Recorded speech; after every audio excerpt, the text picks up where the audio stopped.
Hi, guys, and welcome to episode 22 of the Ask Alex podcast with me, Alexander Jarvis. Ask Alex. Ask Alex. Because you don't know what you don't know. And if you don't know, now you know. Yeah. So this question today comes from Danny in London, who asks, should I talk to my startup competitors and their investors? Okay, so let's play this out. One of your startup competitors has added you on LinkedIn. Maybe it's a top investor of competitor. This is flattering. They found your email, they sent you a cold mail or via LinkedIn, and now they want to meet you. And you're sort of thinking, crap, what should I do? I mean, should I meet them or not? I mean, that's kind of cool, right? So this is no doubt a scenario that will happen inevitably to each and every one of you, every founder who starts getting noticed for the first time, but only once. Now, the short version, TLDR, is you should talk to all your competitors and all the investors in your space. It's kind of good to have frenemies, but just be careful about what you say. You don't need to share too much. So let's go back in time to the time that I learned to talk to my startup competitors. I remember back in the day when we were setting up Delivery Hero, and I was shooting the breeze, just hanging out, chatting with the group CEO, Nicholas, who mentioned that he very casually was meeting up with the CEO of Just Eat, which is a pretty big company now in the food delivery space. I kind of thought it was funny or a bit weird that he was doing so, and I couldn't understand why that made sense. And he told me it was very normal and actually everyone does it.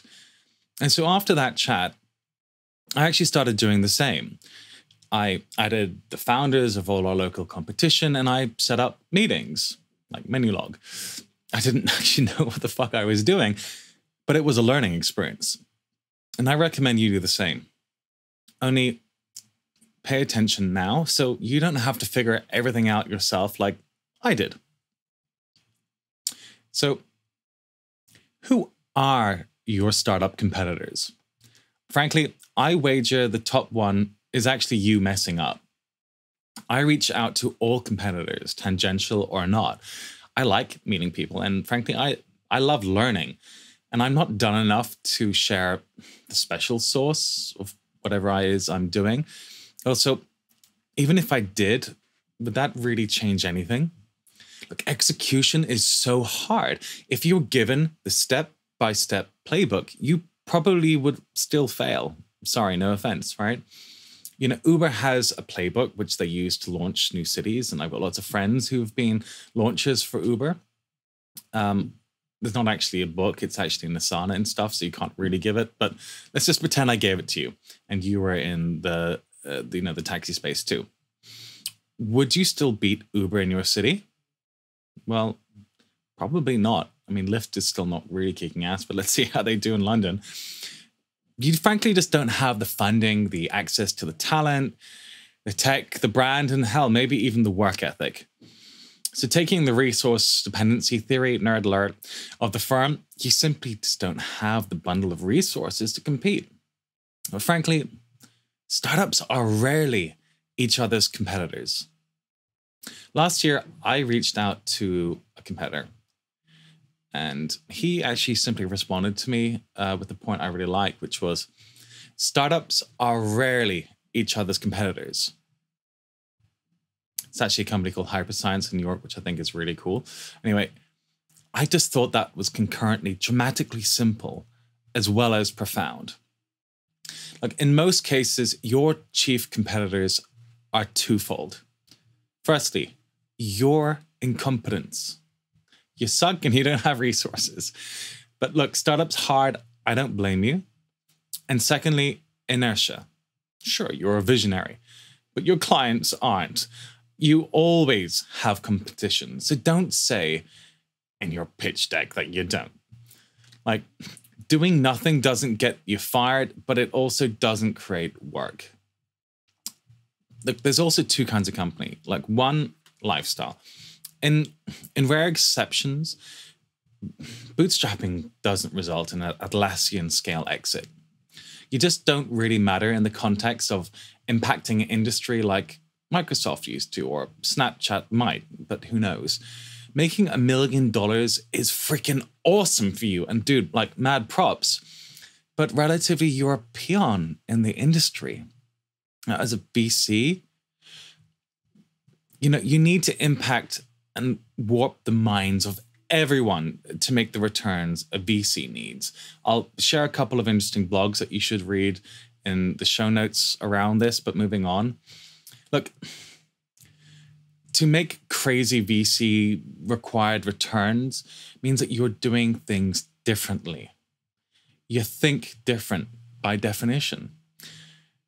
Many may even ridicule you early on, right? And that's probably a good sign that you're doing something right if you are playing in the right ballpark, right? So people may take meetings out of a form of morbid curiosity. And, you know, you just don't matter until you do. And then for them, it's too late. You can tell them everything and they'll still be screwed if you're doing things right, maybe differently. In any case, you can only learn by talking to your startup competitors. You're either too small to matter or too big to care. Now let's go through the reasons why you should meet your competition and their investors. So I just discussed why you don't matter in the first case and that you have the potential to learn by meeting people. But why exactly is that? Okay. Firstly, you're playing a multiple series of games. This is unlikely going to be your only startup rodeo. You know, you never know, you might work together in your next venture, so make friends with everyone. Secondly, learn.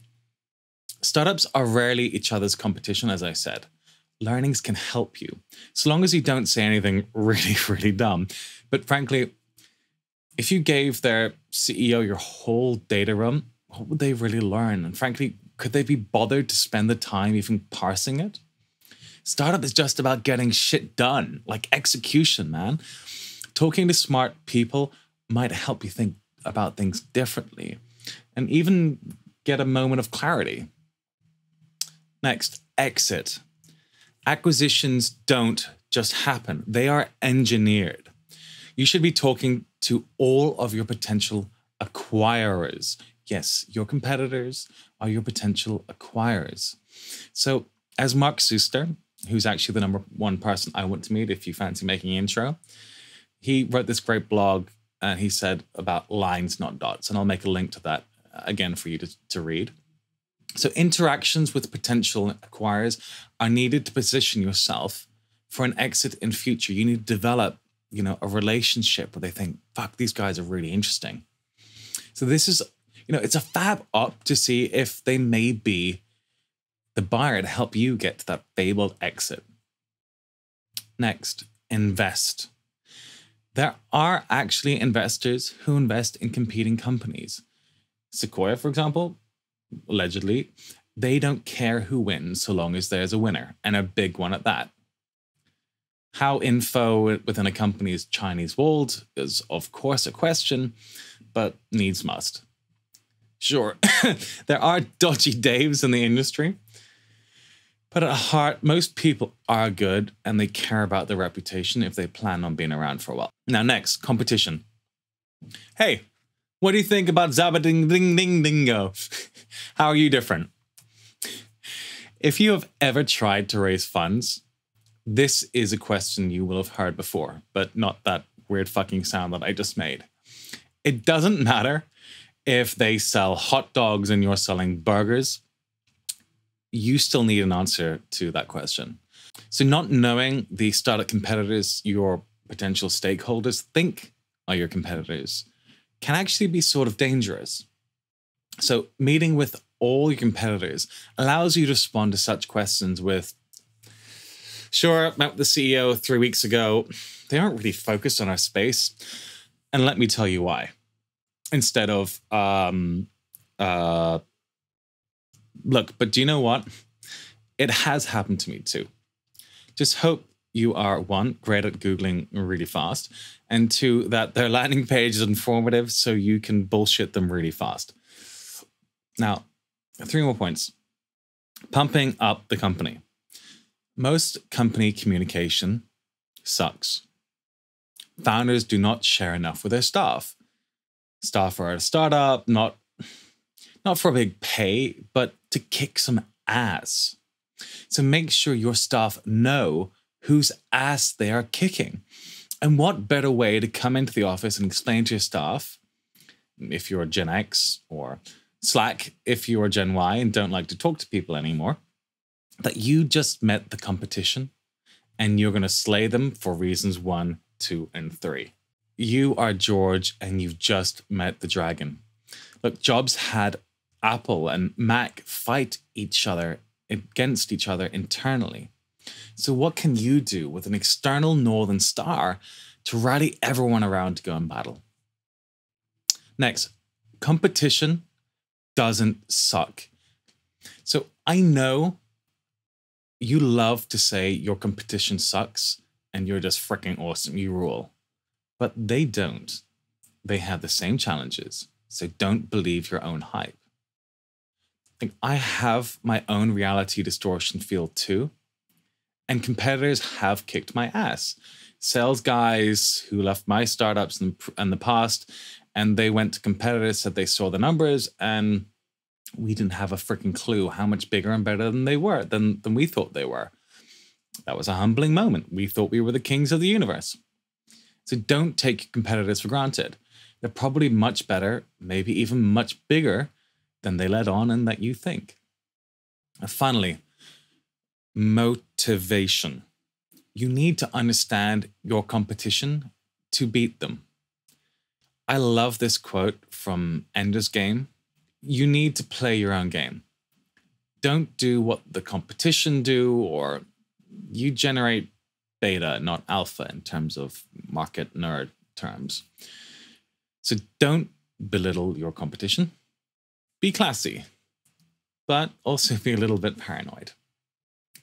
Just because you're paranoid, it doesn't mean they aren't out to get you. That company you label as slow may have processes which enable them to deliver to enterprise with bigger tickets.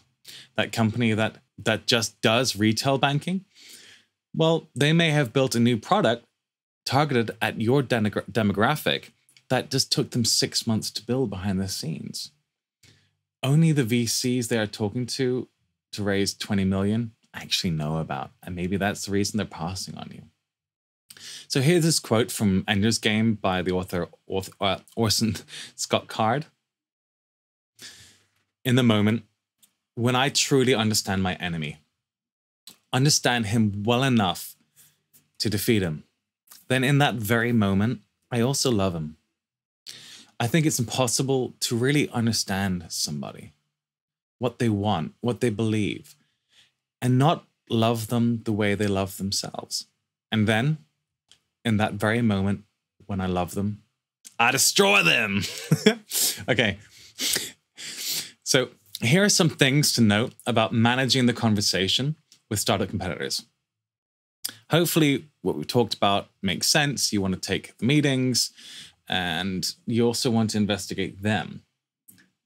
But what happens once you're actually there? So here are 8 to 10-ish sort of tips that I'm going to drop some knowledge on you for. Firstly, give to receive. You are going to be asked questions, but you need to find a balance of sharing in order to learn from them. It's this principle of reciprocity. You will not learn anything unless you also share with them. Next, ask questions. This is not a fishing expedition for their benefit. Many people just let things happen to them. Don't be a victim. You can also control the conversation to some extent. So do so. Have the questions you want written down, but don't show that. They need to be in your head. And ask them at the opportune time. Know what you want to know. The person that you're meeting, your competitor or the competitor's investor, they know exactly why they're meeting you. Do you know why they're meeting them or why you're meeting them? Make a list of the information you'd like to learn beforehand, as I just said, Don't look at these meetings before the meeting. That's obvious, and like, get it. But work through what it is you want to know with maybe a matter of priority, or maybe check out some boring, stupid questions, but get down to the crux of what it is that you want to know. Now, next, the good stuff comes later. Start with the easy questions, build your way up. You don't try and kiss a girl the moment you meet. You start shaking hands. If you want their numbers, the prize land, work your way to get them. People relax over time. Go to a bar. If you're smart, and you can, go drinking. But drink less than them, and over time, you'll learn. No joke. Honestly, I share too much sometimes, probably a lot of the time. No one is impervious. But the key is to build strong rapport with people. Be judicious in what you say. Assume everything you say ends up in a memo to the company CEO verbatim. So another way of thinking about this is like, don't say things, don't talk shit about people behind their back. Assume that it's going to end up in the front page of a newspaper, right? So be careful about what you say. Lie. Make up some untrue but believable lies. You can create a narrative that is believable. You can share an untrue story and make up your numbers. Maybe you're going to pivot. Maybe you're in talks to sell. Maybe you just want to fuck with their mind just a little bit. Huh? Now, I know a lot of people don't like this term, but fuck it. Brain raping. This is real. I have been in meetings where it has been evidently clear that the only reason there is a meeting is that they are trying to extract info for purely commercial reasons. If you have gotten to this point, call an end, privately regret how naive you are, and move on. But always assume they want to brain rape you. Never explain any special sauce with anyone other than internally your lead developers, etc. You don't need to explain to even your investors how things work either. And certainly not till they have wired money into your bank account and are officially your investors. If the investor does not share anything he doesn't want posted on TechCrunch, then don't say anything similar. It is okay to share confidential stuff if you are reciprocated, but then it's mutually assured destruction, so long as they aren't lying about it. You can tell if you are being brain raped if you ask a question and they hardly answer at all, and they follow up immediately with more and more questions. It's like they have a question list, and they probably do, but it's pretty easy to tell because they're not interested in sharing anything with you. It's like an informal interview. Next, acquisition. If you get asked about buying you, the best possible response is, hey, everybody's got a price, right? But look, honestly, we believe in our mission to sell carrots to children, but we want to maximize our returns to our investors too. There is a lot of value to still be made, so frankly, it's just not our focus. But I wouldn't be exercising my fiduciary responsibility if I didn't actually look at offers, right? So what are you thinking? 200, 300 million? Now, final 2 points. You can say no. You do not need to answer any questions you're not comfortable with. Better is to start answering the question and then change the topic. It's a bait and switch. It's also something you will probably be taught in media training. You can decide what the question means and what you want to say.